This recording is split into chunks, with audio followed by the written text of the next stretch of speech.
तो आज हम लोग बीएससी फाइनल ईयर के ऑर्गेनिक केमिस्ट्री के चैप्टर नंबर 2 ऑर्गेनोमेटेलिक कॉम्प्लेक्स यानी ऑर्गेनोमेटेलिक कंपाउंड के बारे में हम लोग पढ़ना शुरू करेंगे। ठीक है, इस ऑर्गेनोमेटेलिक कंपाउंड में ये चूंकि आप ये इस पूरे ऑर्गेनिक केमिस्ट्री का सबसे आसान चैप्टरों में से माना जाता है। अब ये पूछेंगे ऐसा क्यों होता है? क्योंकि इसमें हमको सिर्फ एक रिएजेंट के बारे में पढ़ना है जिसका नाम है ग्रिग्नार्ड रिएजेंट। और आपको भी पता है कि आप फर्स्ट ईयर में हो, सेकंड ईयर में हो या आप थर्ड ईयर में आ गए हो तो आप फर्स्ट ईयर और सेकंड ईयर में इतनी बार ग्रिग्नार्ड रिएजेंट का नाम सुन रहे होते हैं, इतनी बार उसके रिएक्शन के बारे में पढ़ लिए रहते हैं कि आपको लगभग हर प्रोसेस याद रहता है। तो आप वहां पे सिर्फ ग्रिग्नार्ड के बारे में पढ़ते थे कि हाँ किसी भी अल्कोहल या डेल्डिहाइड, कीटोन, कार्बोक्सिलिक के साथ ग्रिग्नार्ड का रिएजेंट कराते हैं, या अल्केन, अल्कीन, एमीन किसके साथ कराते हैं।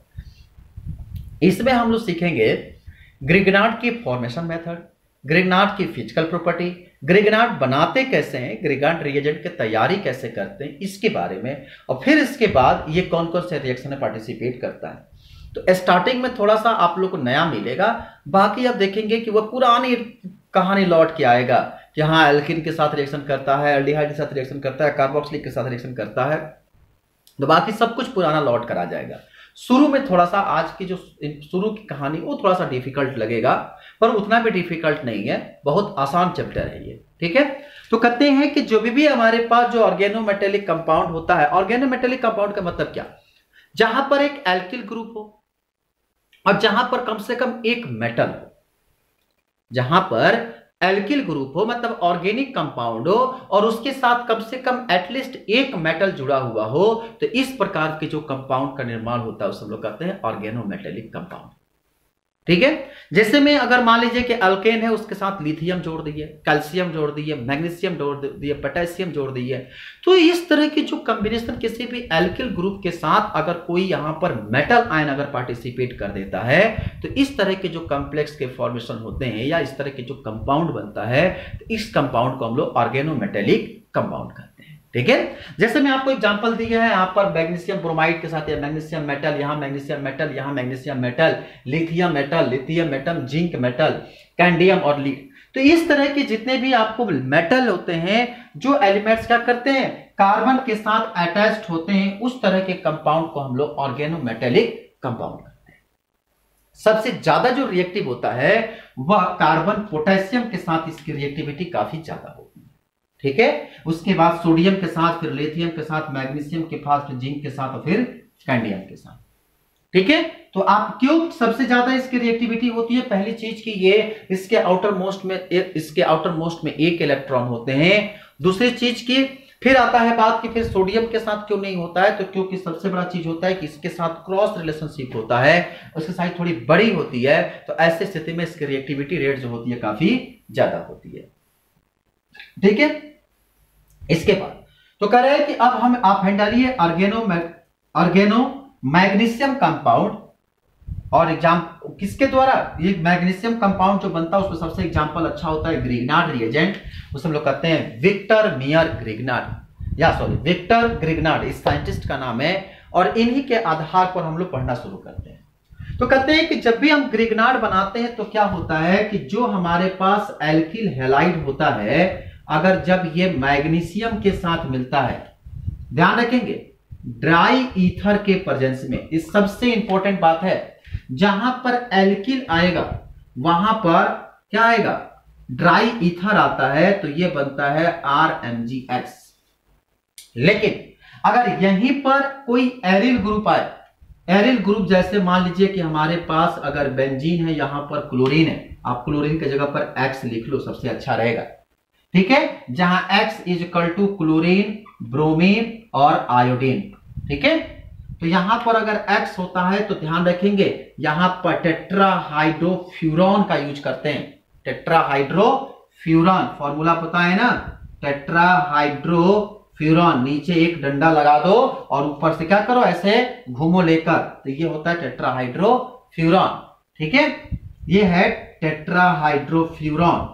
तो इस फ्यूरॉन के प्रेजेंस में रिएक्शन कराते हैं, तब जाकर ये यहां से Mg और एक्स बनता है। विशेष याद रखिएगा कि जब एल्किल ग्रुप लेते हैं तो ड्राई ईथर लेते हैं, और जब एरिल ग्रुप लेते हैं, ये है आपका एल्किल ग्रुप और ये है आपका एरिल ग्रुप। तो जहां पर एल्किल ग्रुप लेते हैं वहां ड्राई ईथर लेते हैं, जहां एरिल ग्रुप लेते हैं वहां पर THF टेट्राहाइड्रोफ्यूरॉन का यूज करते हैं। इसे आप रट जाना, यह नहीं कि ग्रिग्नार्ड बनाते समय जहां मर्जी वहां ड्राई ईथर यूज कर लेते हैं, ऐसा नहीं होता है।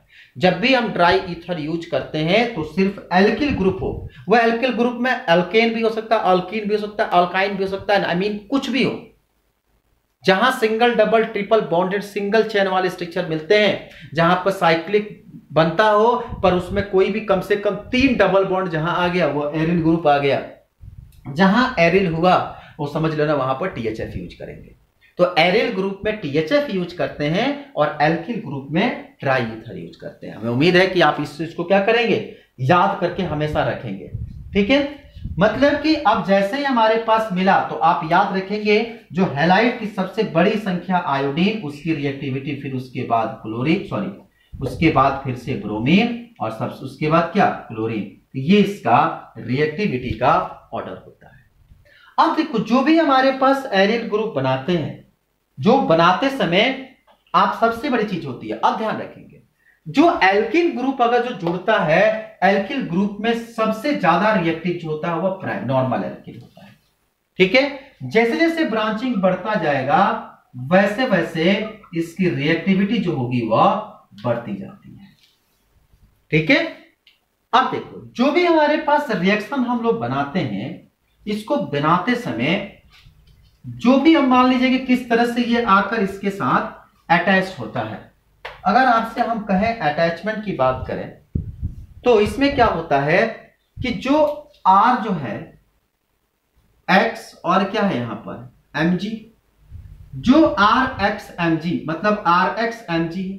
अब इसको बनाने का दो तरीका हम लोग पढ़ते हैं, शुरू से क्या पढ़ते आए कि यहां पर R प्लस और X क्या माइनस Mg जो होता है वह 2 प्लस में होता है। यहां पर आकर क्या करता है, ये पार्शियल चार्ज में टूटते हैं, ये पॉजिटिव और पार्शियल क्या निगेटिव, यहां पर आकर इन दोनों के बीच में ये अटैच्ड होता है तो RMgX बन जाता है। ठीक है, ये चीज हम लोग पढ़े। इसी को दूसरे तरीके से क्या कहते हैं कि जो ये R और ये X प्लस Mg होता है, जब अपने ये रेडिकल में टूटते हैं तो ये बनता है R रेडिकल, और ये Mg क्या करता है, इसके साथ मिलता है तो Mg और X रेडिकल बनता है। ठीक है, अब ये जो R रेडिकल और MgX रेडिकल जो है ये जब मिलते हैं तो ये बनाते हैं RMgX। ये है आपका reaction mechanism of Grignard reagent. ठीक है, तो कैसे बनते हैं ये चीज आप बहुत पहले से पढ़ चुके हैं, इसमें आपको कुछ नहीं सिखाना है। ठीक है, अब लिखो प्रिकॉशन, ये बड़ी इंपॉर्टेंट चीज है। ग्रिग्नार्ड बनाते समय हमें क्या क्या सावधानी रखनी चाहिए, तो लिखो प्रिकॉशन। पहला पॉइंट में लिखो the reagent use should be pure and dry as moisture tend to stop the reaction, should be pure and dry as moisture tend to stop the reaction। मतलब पहली बात कि हमेशा ये ड्राई होनी चाहिए, थोड़ा सा भी अगर उसमें मॉइस्चर होगा तो रिएक्शन का काम वहीं पर रुक जाएगा। दूसरा लिखो ether should be washed with water to free it from alcohol and dry over anhydrous calcium carbide CaC2 calcium carbide for 2 to 3 days to remove alcohol and moisture.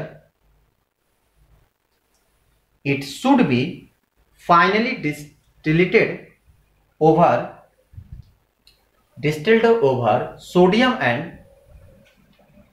Potassium pentoxide P2O10, potassium pentoxide P4O10, not P2, P4O10, to remove the least trace of water। तो पहली चीज क्या करना है कि इसको dry रखना है। दूसरा क्या करना है कि ईथर को यूज करने से पहले आप इसे पानी को बने अच्छे तरीके से आप रिमूव कर दें ताकि उसमें थोड़ी सी भी मॉइस्चर ना रहे, ठीक है। फिर उसके बाद उसको डिस्टिल करने के लिए जो हमारे पास फ्री अल्कोहल है उसमें क्या करो, एनहाइड्रस CaC2 कैल्शियम कार्बाइड। ध्यान रहे एनहाइड्रस का मतलब होता है कि उसमें थोड़े से भी पानी H2O के मॉलिक्यूल्स नहीं होने चाहिए, ठीक है। उसे 2-3 दिन के लिए उसमें डाल के छोड़ देते हैं, जिसके चलते अल्कोहल और जो भी वाटर मॉलिक्यूल्स होते हैं सब के सब क्या करते हैं, वो मॉइस्चर सारे के सारे रिमूव हो जाते हैं। फिर उसके बाद हम क्या लेकर आते हैं, अब ध्यान रखेंगे, उसके बाद से इसको हम डिस्टिल करने के लिए सोडियम या पोटेशियम P4O10 के द्वारा हम इसको डिस्टिलेट करते हैं। मतलब जितने भी लीस्ट ट्रेस ऑफ वाटर होता है सबको निकाल देते हैं, थोड़ी सी मात्रा में वाटर नहीं होनी चाहिए, ठीक है। थर्ड स्टेप में लिखिए, the magnesium turning should be treated as a ether to remove grease and then dilute HCl, remove oxide film, they should be finally dried over at 383 to 393 Kelvin।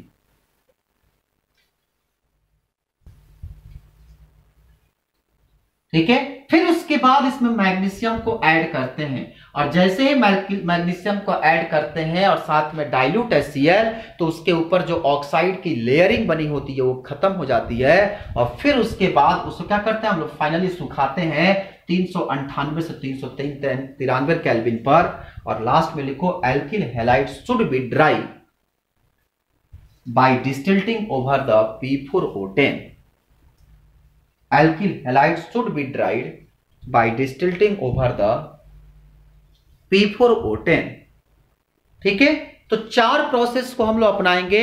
सबसे पहले dry ether का प्रयोग करेंगे, दूसरी स्थिति में हमारे पास उसको ईथर को वाटर को सीधा पूरा रिमूव करेंगे, उसको क्या करेंगे, फिर हम लोग कैल्शियम कार्बाइड के साथ डिस्टिल करेंगे, फिर लास्ट में हम P4O10 के साथ डिस्टिल करेंगे, तब लास्ट बाद में मैग्नीशियम को मिलाएंगे, HCl के साथ रखते हैं, जिसके चलते ऑक्साइड की जो फिल्म उसके ऊपर बनी होती है वो खत्म हो जाएगी, क्योंकि ऑक्सीजन अगर संपर्क में आया रहेगा तो ऑक्साइड का लेयर बना लेगा, क्योंकि रिएक्शन जो होता है वो एयर के प्रेजेंस में होता है, तो उसे भी खत्म करेंगे। फिर लास्ट में क्या करेंगे, अगर कुछ वाटर फिर अगर बच गया हो तो क्या करेंगे, P4O10 डालकर उसके सारे वाटर मॉलिक्यूल्स को शोषित कर लेंगे, तब लास्ट में जो रिएजेंट बनकर तैयार होगा उसका नाम होगा क्या, ग्रिग्नार्ड रिएजेंट, ठीक है। चलो अब हेड डालो, स्ट्रक्चर ऑफ ग्रिग्नार्ड रिएजेंट। तो स्ट्रक्चर के बारे में क्या बताना है, आप इसको बड़े अच्छे तरीके से जानते हैं कि स्ट्रक्चर क्या हो सकता है। अगर मान लो कि कोई भी हमारे पास एल्किल हैलाइड है, वो कार्बन के साथ अगर मैग्नीशियम के साथ जुड़ा होता है तो क्या RMgX, या अगर ये कोऑर्डिनेट अगर यहां पर लोन पेयर है तो ये क्या होता है C2H5 का होल ट्वाइस। ये भी क्या करेगा, चाहेगा तो ये जो भी हमारे पास O C2H5 का होल ट्वाइस ये इसके साथ अटैच्ड होता है। तो इस तरह से आप जो स्ट्रक्चर हमारे पास लोन पेयर ये चैन भी बनाता है RMgX, ये क्या X X, ये आपका यहां मैग्नीशियम, ये आपको क्या कर सकता है, आप इस तरह से पूरा एक चैन बना सकते हैं।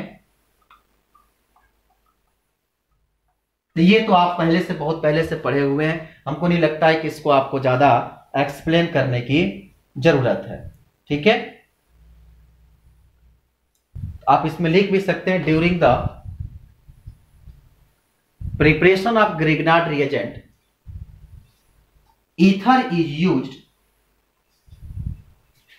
as a solvent. According to this, According to this, both assumed that ether molecules are present as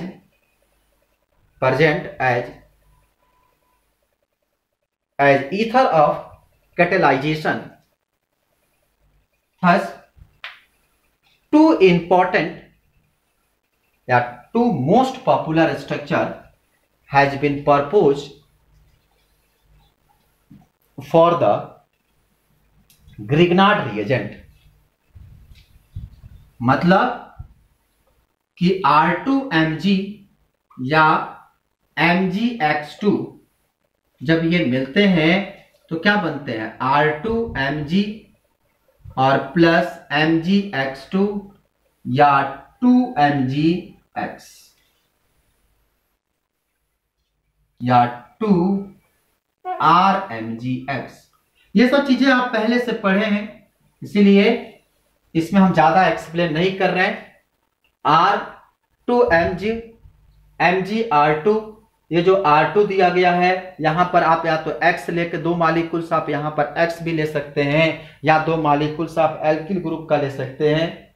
ठीक है, तो यहां पे आप इस तरह के स्ट्रक्चर आप बहुत पहले से पढ़े हुए हैं, तो आप एक काम करिए यहां पर लिख लीजिए, ये सही रहेगा। ये इसको R2Mg Mgx2 Mgx2 और क्या R2Mgx2 या R2Mgx। ठीक है, तो आप इस स्ट्रक्चर को चूंकि पहले से R2Mg Mgx2 x के साथ मिलता है तो क्या बनेगा, R2M और Mgx स्ट्रक्चर मिलकर 2RMgx बनाएगा। ये ठीक है, आप स्ट्रक्चर बहुत पहले से पढ़े हैं। अब इसके बाद हम अब जो इंपॉर्टेंट टॉपिक की तरफ बढ़ रहे हैं, अब हम डालिए प्रॉपर्टी ऑफ ग्रिग्नार्ड रिएजेंट। ये इंपॉर्टेंट चीज है, प्रॉपर्टीज ऑफ ग्रिग्नार्ड रिएजेंट।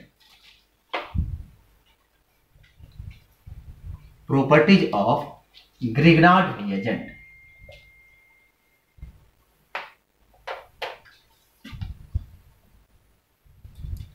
अब इसमें आप लिखिए फिजिकल प्रॉपर्टी।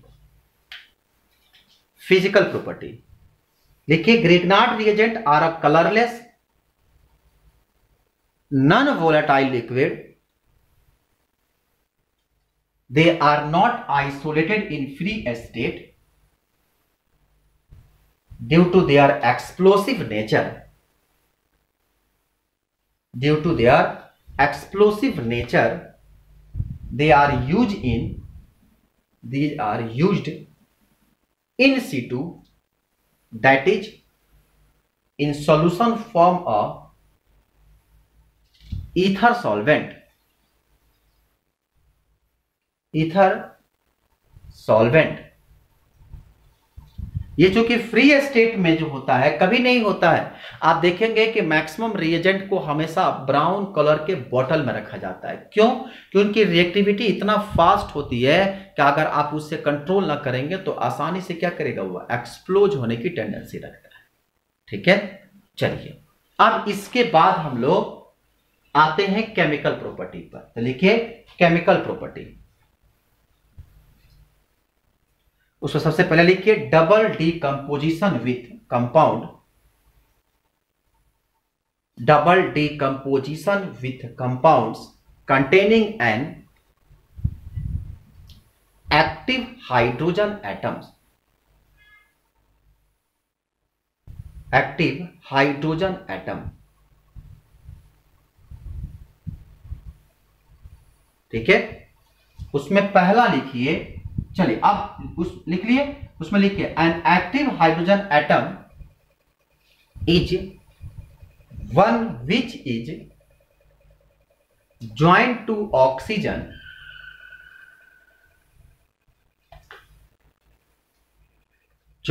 ऑक्सीजन नाइट्रोजन और sulphur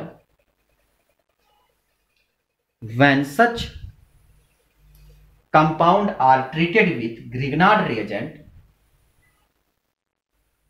the alkyl group is converted into alkane. The alkyl group convert into alkane. तो कैसे होता है कहा कि अगर मान लो कि यहां पे अगर OH है, अगर RMgX के साथ रिएक्शन करें क्या बनेगा, यहां से R और X निकल जाएगा तो क्या होगा, बनेगा RH एल्किल ग्रुप, और ये दोनों इसके साथ मिलकर बनाएंगे MgOH। नहीं समझ में आया? बहुत आसान कंसेप्ट है। अगर मान लो यहीं पर ये अल्कोहल होता तो, और फिर ये मिलता RMgX तो भी कोई दिक्कत नहीं, ये यहां से निकलेगा, क्या बनेगा RH, और ये बनेगा यहां से क्या OR, यहां से बाहर निकलेगा तो Mg, यहां से O और R। अगर यहीं से NH3 होता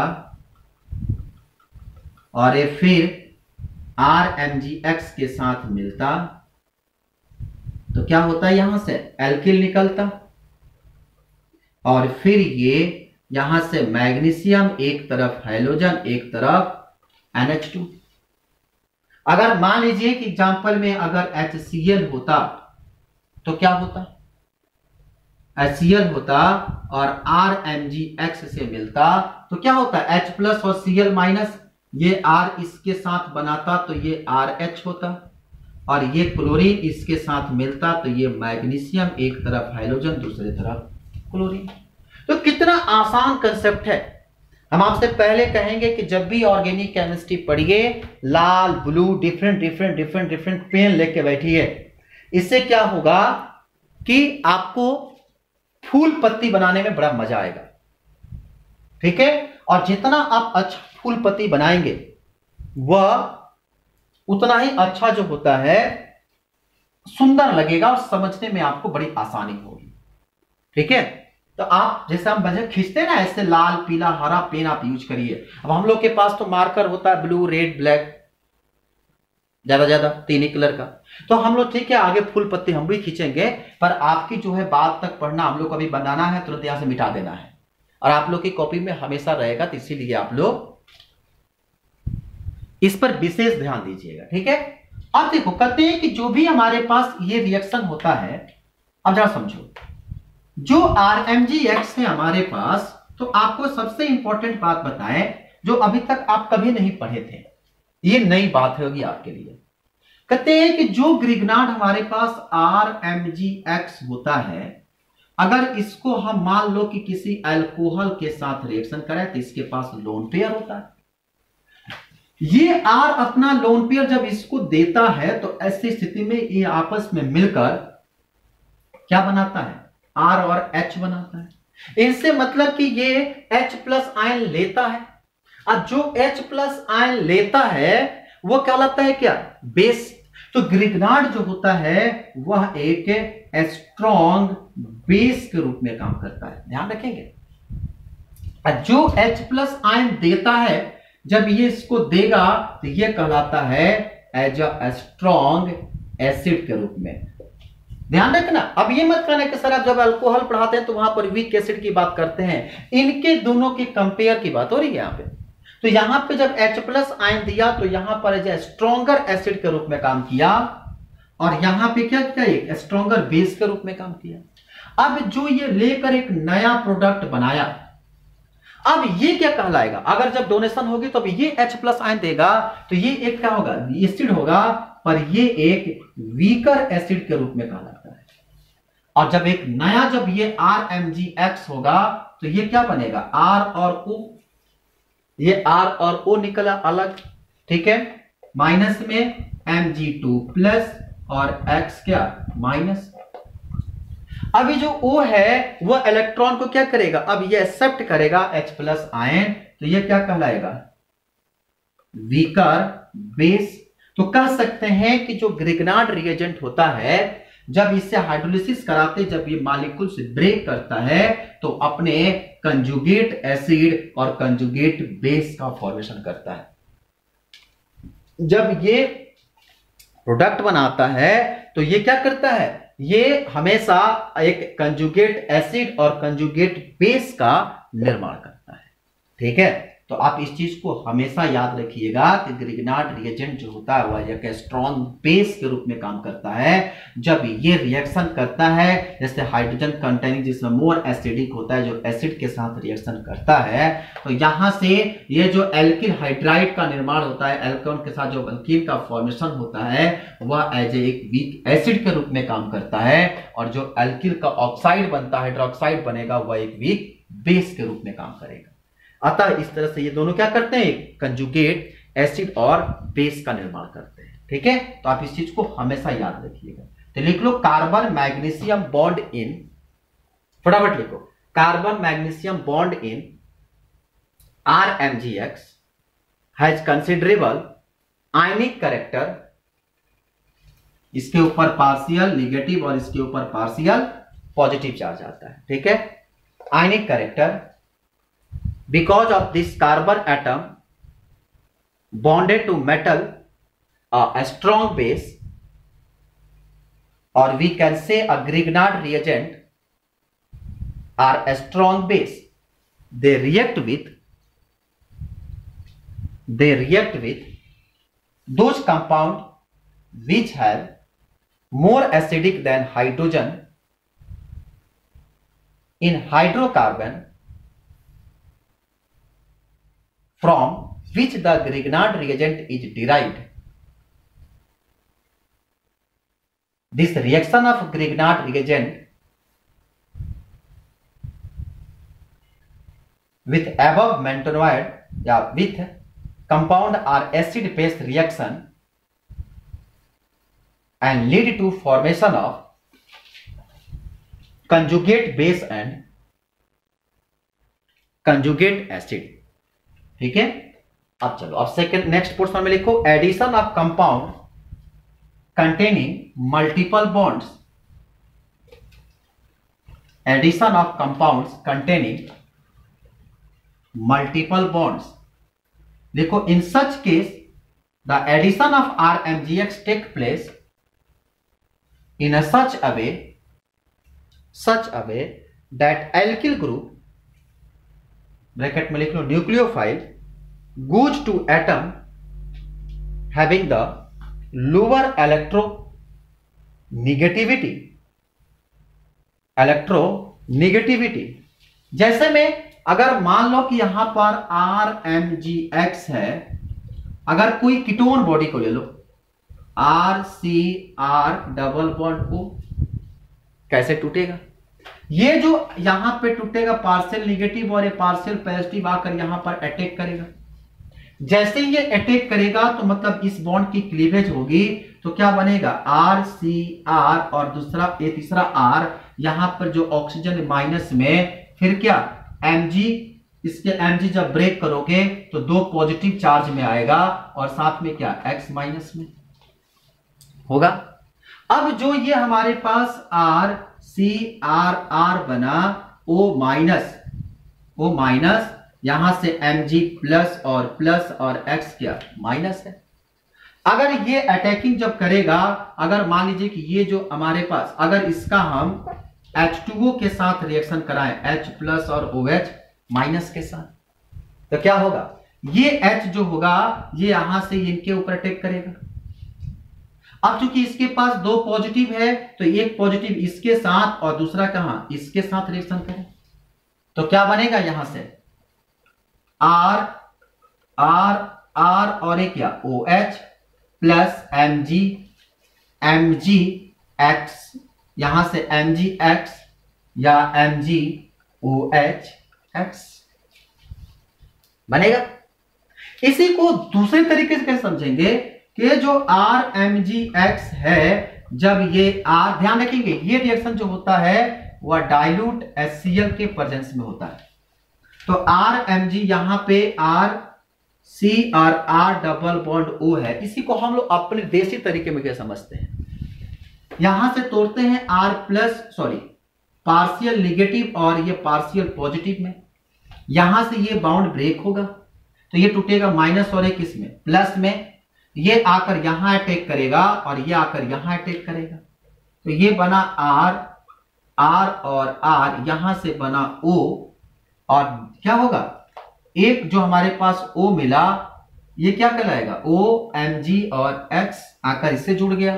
अब यहां पर लेते हैं डाइल्यूट HCl, ठीक है, डाइल्यूट HCl जहां से टूटता है H प्लस और OH क्या माइनस। अब ये टूटता है O माइनस और Mg क्या प्लस, ये H आकर यहां और ये O यहां, तो क्या बनेगा RCr और OH और प्लस MgOHX। अब देख लो कौन सा आसान है। ये है आपका प्रोसेस बल्क विथ हेडिंग के साथ, और ये है फर्स्ट मेथड, ये आपका सेकंड मेथड। देख लो ये है आपका बड़ा वाला प्रोसेस और ये आपका देसी प्रोसेस। जो आपको अच्छा लगे आप इसी को क्या करिएगा, आगे बढ़ाइएगा, ठीक है। हम उम्मीद करते हैं कि आपको जो अच्छा लगेगा आप उसको आगे बढ़ा सकते हैं, ठीक। अब नेक्स्ट लिखो, synthetic application of synthetic application of Grignard reagent. Synthetic application of Grignard reagent, उसमें लिखो पहला अल्केन।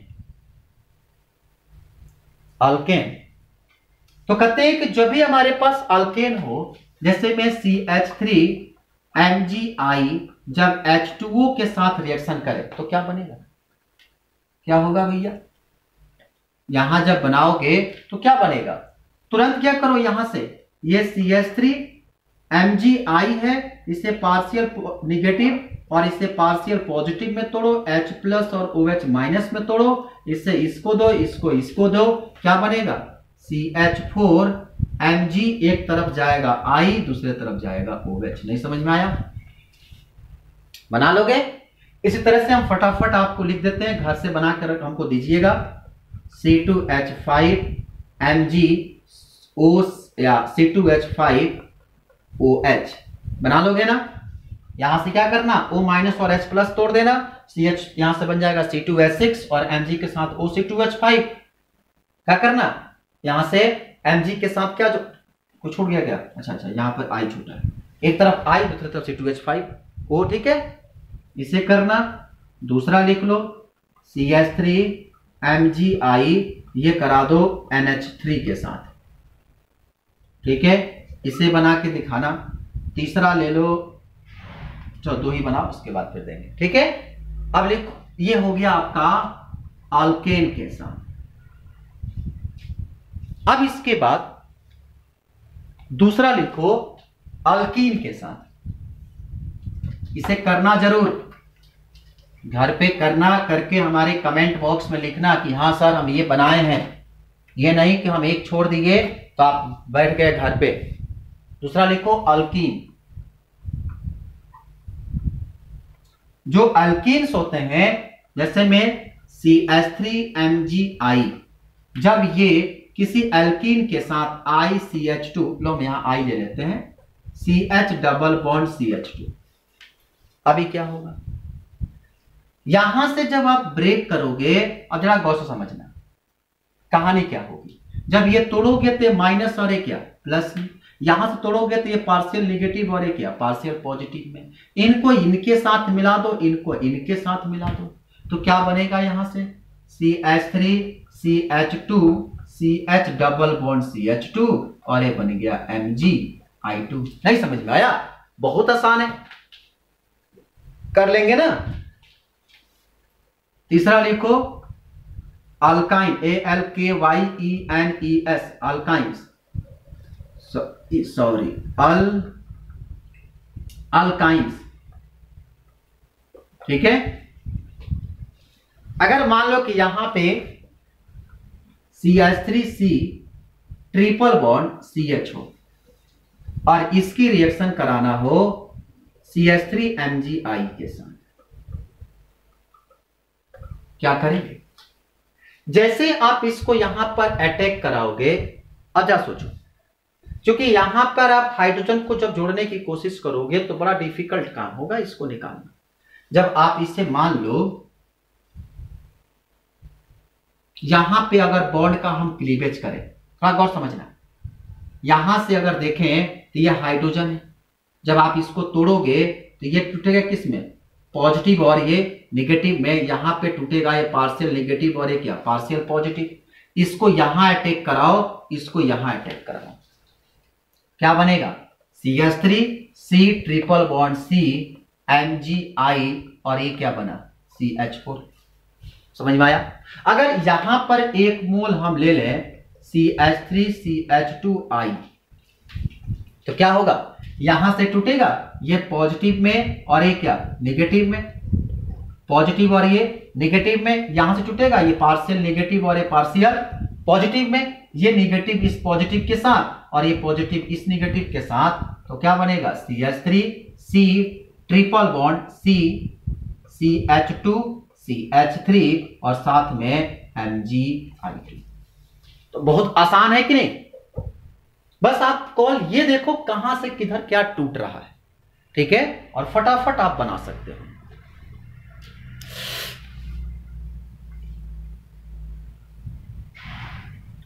ठीक है, तो इस तरह से आप घर पे बैठकर बनाना। और एक लास्ट लिख लो, ईथर, यहां पर CH3 CH2 MgI जब Cl CH2 OCH3 के साथ रिएक्शन करें तो क्या करना है, कुछ नहीं करना है। यहां से I जो है यहां से तोड़ोगे तो Cl माइनस और ये क्या प्लस, यहां से पार्शियल निगेटिव और पार्शियल पॉजिटिव, इसको यहां लेकर अटैक कर दो, इसको यहां अटैक कर दो, क्या बन जाएगा, CH3 CH2, फिर ये आ गया CH2 OCH3 और साथ में MgICl। ठीक है, तो इस तरह से आप इसके बेसिक प्रॉपर्टी को, चूंकि आपका ये रिवीजन भी हो रहा है, ठीक है, इसके बाद हम लोग आगे की क्लास में जब मिलेंगे तो इसके ऑर्गेनो कंपाउंड के बारे में, अल्कोहल के बारे में एक एक चीज पढ़ना शुरू करेंगे। उम्मीद है कि बहुत आसान चीज है, आपको बहुत अच्छा समझ में आया होगा। फिर मिलेंगे हम लोग अगले क्लास में, तब तक के लिए थैंक यू सो मच।